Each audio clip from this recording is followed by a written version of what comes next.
Fala pessoal, moendo um cafezinho aqui. Aconteceu semana passada um negócio no consultório que eu achei incrível, eu fiquei chocado no bom sentido. Um paciente virou pra mim, eu sempre pergunto, de onde você veio, como é que você conheceu? Normalmente é indicação de alguém, ou vem do Google, ou alguém que eu operei, indico o paciente, enfim. O paciente veio do ChatGPT. Ele disse pra mim que meu nome apareceu em primeiro lugar no ChatGPT. Eu fiquei incrédulo.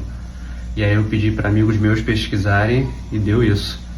E aí eu pedi para um amigo meu italiano pesquisar e apareceu meu nome. Vou botar aqui para vocês verem. Isso aí para mim foi fantástico. Então eu queria agradecer aos meus pacientes, às pessoas que sempre estão aí me avaliando, me prestigiando, que isso para mim é um marco. Então a ufologia está ganhando o mundo mesmo.